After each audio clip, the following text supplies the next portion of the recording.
let's talk about those specific communication partner strategies that I've been promising. These ideas aren't new, and you likely use all or most of these strategies already. But what we hope happens here is that you have these as tools, maybe a group of ideas that when you see a student struggling to communicate, you can start thinking about your own interaction style and your own skills and things that you can do to support that student. If they could communicate, they would. So what can we do as a communication partner to make their opportunity more successful? So this section is about our skills and our styles and not the students. So to get started, if we just think about our communication style, we can think about it in the way we communicate with adults. Think about somebody you really enjoy talking to. What do they do to keep you engaged? What is it about their interaction style that promotes engagement? We can use a lot of those same ideas with students. The Hannon Early Language Parent Program is out of Canada, out of Toronto, and they've been teaching parents for a long time about how to support communicative engagement. If you haven't heard of them, they have several programs, and you can just Google Hannon Center, H-A-N-E-N. But they look at seven different interaction styles, and we all do some of them some of the time. Maybe we use some of them more than others. And so let's just think about our own interaction style for a minute. When are we the director? That's when we maintain control and we make lots of suggestions. We give a lot of directions. But our adult behavior is telling the child that the expectation is for them to respond to us. So even though we use the style of the director a lot, it really sets the stage for the child to be a responder. Another style that we use a lot, and actually I'm guilty of this one, I like to be the entertainer. And as I've been talking about, we like to have fun. But if we just be the entertainer without really giving the child the opportunity to be involved, then they're just being entertained. Another style that the Hannon Center talks a lot about is the timekeeper. And as parents, we've probably done this one a lot, where we just rush through activities to get done. It's not about the process, it's about the product or the event and getting done and staying on schedule. But we risk losing what happens in the moment when we are spending too much time as the timekeeper. The next interaction style that Hannon talks about is the adult that's just too quiet. And again, as a parent, I know I am guilty of this a lot. When everyone's quiet and working on their own, that's okay. But if we do that all the time, again, we're missing opportunities for kids to tell us what they know. The next one is the cheerleader. And again, I think we all do some of this where we're really just giving a lot of praise and we're getting very excited when a child accomplishes a task. But the risk we run here is that external reinforcement becomes the focus. And we really want the engagement to be the focus. So we can't always be in the role of the cheerleader. And finally, the helper. And again, because we are all in this field, we're probably innately nurturers, and we really want to help students. But what we can again run the risk of is that presuming the child needs help even when they don't. And our intentions are good, but if we are talking for the child or anticipating their every need without giving them the opportunity to tell us what they're thinking, then again we miss those opportunities. So we're really well intended, and when we use these other interaction styles, but the style that supports a child's ability to be engaged and to communicate is really what Hannon calls, and a lot of the literature actually calls a responsive communication partner. So a responsive communication partner is where we're really tuned in to the child. We're tuned into their abilities, their needs, their interests.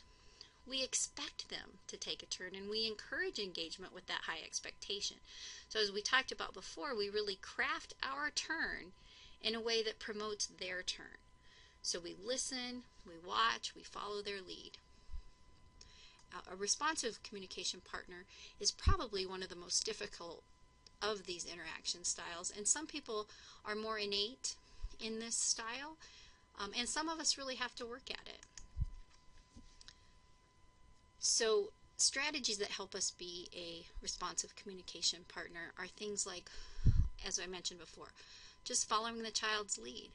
When we do that and we just go with what they're interested in or they're doing, we really are more likely to find out what motivates them, obviously to establish joint attention. And that's really true at all language levels if you think about it.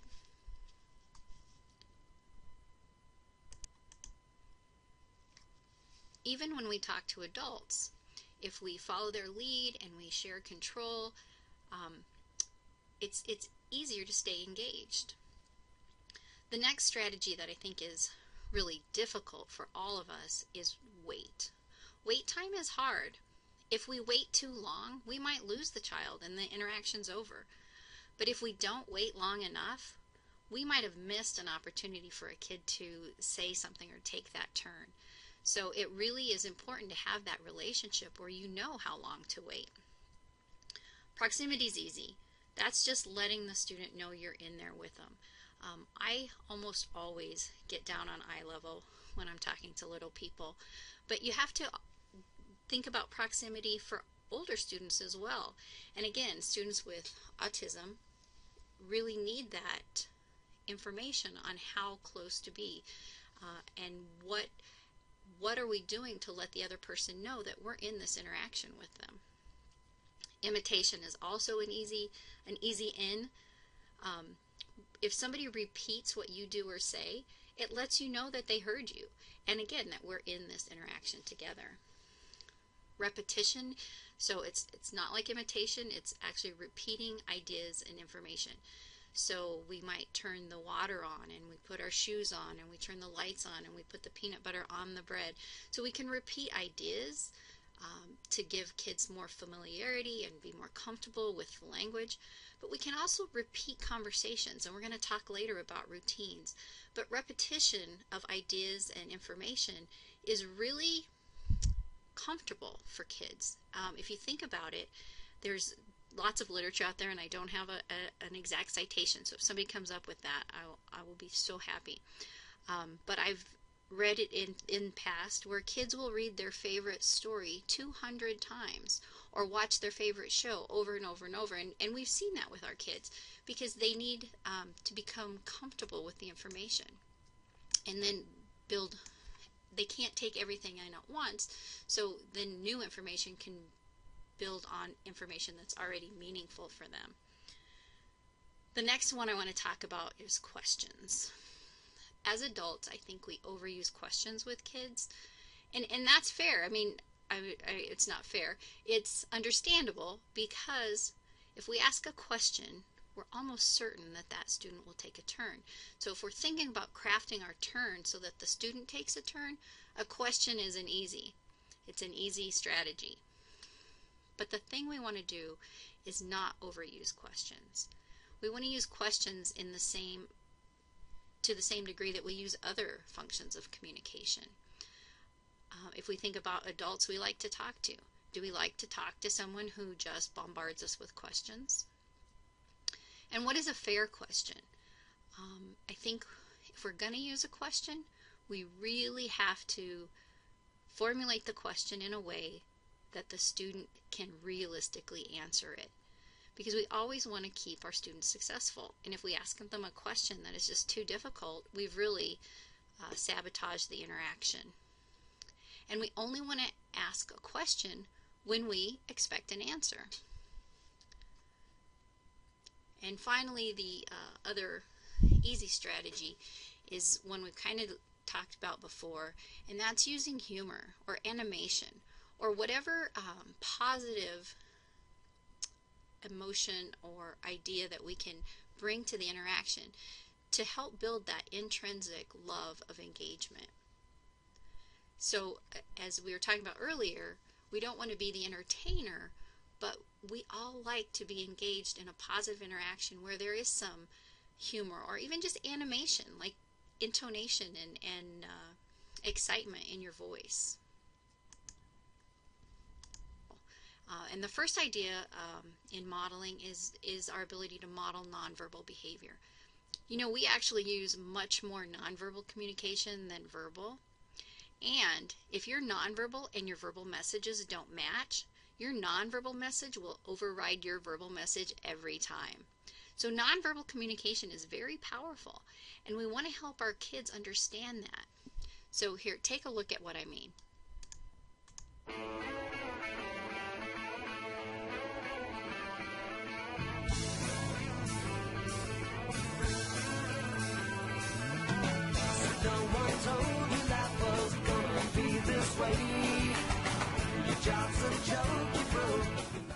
I'm pregnant.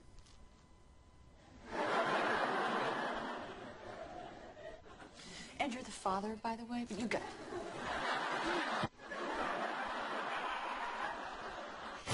Your job's a joke, you broke. Your love life's the way. No, I could get him to forgive us. I don't know. I'm telling you. I can do it. Yeah, you can do it. It's like you're always stuck in second gear. He was like this crazy-eyed, hairy beast man. He was like a Bigfoot or a Yeti or something.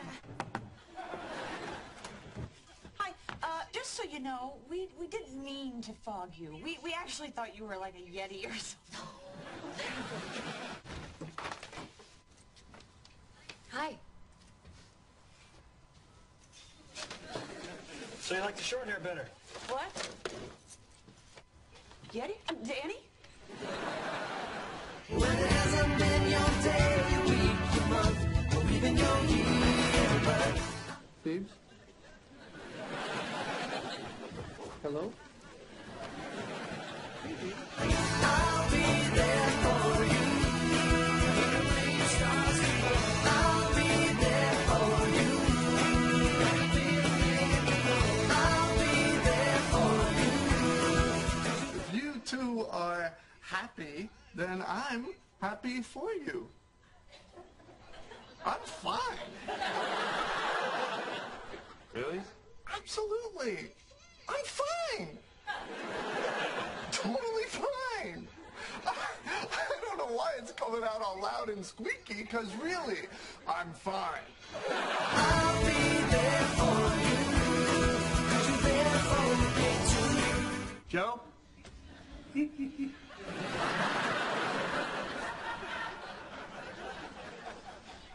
Well, I guess Joey went home. Oh, and look, there's still one box that I have to unpack.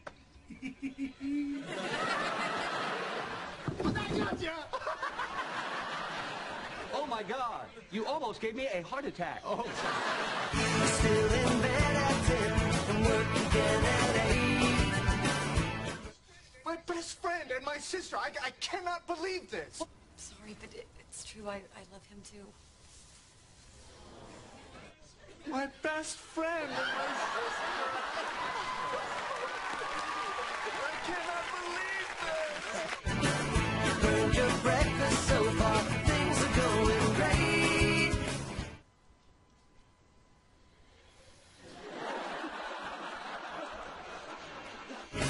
Your mother warned you there'd be days like these.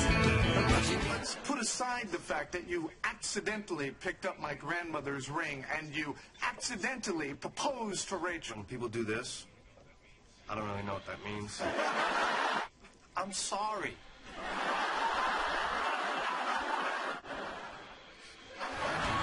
And when it hasn't been your day, your week, your month, even your year, I'll be there for you. I'll be there for you. So we can think about modeling all of those nonverbal behaviors, including things like intonation and prosody, especially again with students. For students with autism, sometimes they'll have very robotic speech, and we can model things like a questioning voice or how to put emphasis on different words to give a sentence new meaning. So we can model nonverbal behavior. We can also model joint attention behaviors, such as pointing. We talked about in the second module. Pointing is a great joint attention behavior, or showing, reaching, and that eye contact or shared eye gaze. We can model that and help our students know the impact that these nonverbal behaviors and joint attention behaviors have. Another way we can think about modeling is to say it as he would if he could. This is one of my favorite suggestions for parents and teachers. It really gives us the opportunity to think about what they would say if they could, and it helps us craft our turn. So we can provide that model at the right language level. So if they're an emerging communicator and something is happening that's funny, we might just use one word and say silly. At a conversational level where somebody thinks something is silly but they really don't have a way to put that into a sentence, we might say something like, I really think that's silly. And then they might be empowered to say, yeah, that's what I was thinking. That is silly what's happening. So to say it as he would if he could, is a great strategy. And I think, in my opinion, it's probably one of the most effective strategies that we can use as a communication partner, especially when we're thinking about crafting our turn so that the student can take a turn. And if we say it as he would if he could, we don't risk the chance of saying using too many words or taking it to a level that doesn't provide him the opportunity to take a turn. I guess I like to think of it as using up the turn. So if I just said to an emerging communicator, silly, then they can say, yes, silly, or silly bird. But if I say, wow, that bird over there is so silly, I've used up all the turns, and I've said everything that could be said about that experience. So again, say it as he would if he could. Effective communication partner strategy. Another important strategy that builds on keeping students successful is the idea of match plus one. And we've seen this in lots of ways, especially SLPs talk about language expansion and different things. But I like this strategy. I think this comes from Hannon as well, or at least some version of it. If we match what a student says, so as we were talking earlier, we maybe imitate what they're doing. We match their level, their word, their idea. Maybe we imitate them, but we add just one little bit more piece of information or idea. So if a child says more, you might say more juice. Or they say, I want more juice, you might say, you do want more juice. You like apple juice. So it really keeps the student successful. It allows for that opportunity for you and the student to have that reciprocity, and you're not taking all the turns, and you're adding just enough information to keep the student engaged. So match plus one is another great strategy that we can think about, we can keep in our mind as we're crafting our turn so that our students can take another turn. And finally, another modeling strategy that we can use comes from Emily Rubin, and that's really using power words. We can use words that are people and actions, and those are the kinds of words that are going to keep our students engaged. We can make the most impact when we use people's names and action words. We can also use emotion words. We have to be careful though with emotion words, because remember, if we don't have great language skills and emotional stress is high, we can really be asking too much of our students. So it might be a good idea to practice using highly charged words when they aren't necessarily in the moment having that emotion. So remember that made you sad. Let's talk about sad when you're not feeling sad, and then maybe we'll talk about it when you're just a little bit sad. And we really need to think about how we can balance that stress, but still model emotion words. Okay, the next really important idea that I want to talk about is prompting. So Pat Rydell talks about prompting being maybe rarely necessary, and that's one opinion. I think there's times when prompting may be needed, and you and your team will really want to talk about this idea of prompting, because we know that if we over prompt or we constantly prompt, that a child will become prompt dependent. They'll wait for us to cue them. They'll wait for us to let them know when they're supposed to do or say something. And that is the complete opposite of idea that we're trying to get to, where kids communicate independently. So when we prompt, we really need to be cognizant of the level of prompting we're using, and we have to always be thinking about, can we fade that prompt? When we've decided to use a prompt, we always want to make sure we can fade it. A safe way to think about prompting is to really use the natural cues that happen. Things like an expectant look and maybe getting closer to the child to let them know that you're really there waiting for them to take their turn. Things like long pauses or raising your intonation. All of these things are much less intrusive, and they may just be enough of a cue. Gestures are also I think a little bit more natural. We along with the nonverbal communication, we use a lot of gestures.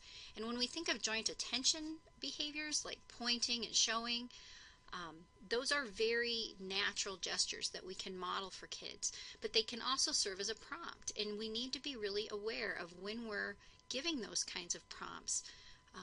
Because when we're not around giving those prompts and kids need to be independent, we can't have them be dependent on those prompts.